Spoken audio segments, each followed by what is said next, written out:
विकास की कहानी कांग्रेस की जुबानी, भाजपा ने लिखी बर्बादी की निशानी। भारत को 1947 में स्वतंत्रता मिली।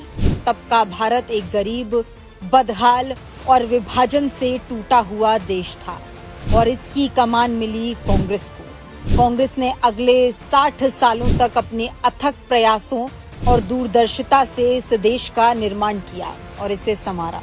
कांग्रेस ने मजबूत संस्थानों की नींव रखी, अर्थव्यवस्था को गति दी और समाज को एकजुट करने का प्रयास किया, जिससे भारत एक विकासशील राष्ट्र के रूप में उभरा। शिक्षा, उद्योग और कृषि के क्षेत्रों में अभूतपूर्व प्रगति हुई, जिससे करोड़ों लोगों का जीवन बेहतर हुआ और देश ने वैश्विक मंच पर अपनी पहचान बनाई। 2014 के पहले विश्व भर में भारत की एक अलग ही धाक थी, जिसे उसकी लोकतांत्रिक परंपराओं और आर्थिक प्रगति के लिए जाना जाता था।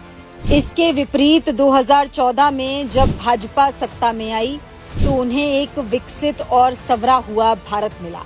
लेकिन पिछले 11 सालों में देश को आगे ले जाने की बजाय बीजेपी ने इसे 1947 से पहले वाले दौर की तरफ धकेल दिया, जहां चुनौतियां फिर से गहरा रही हैं। आर्थिक विकास धीमा पड़ा है, सामाजिक सद्भाव बिगड़ा है और लोकतांत्रिक मूल्यों पर भी सवाल उठ रहे हैं, जिससे देश एक अनिश्चित भविष्य की ओर बढ़ रहा है।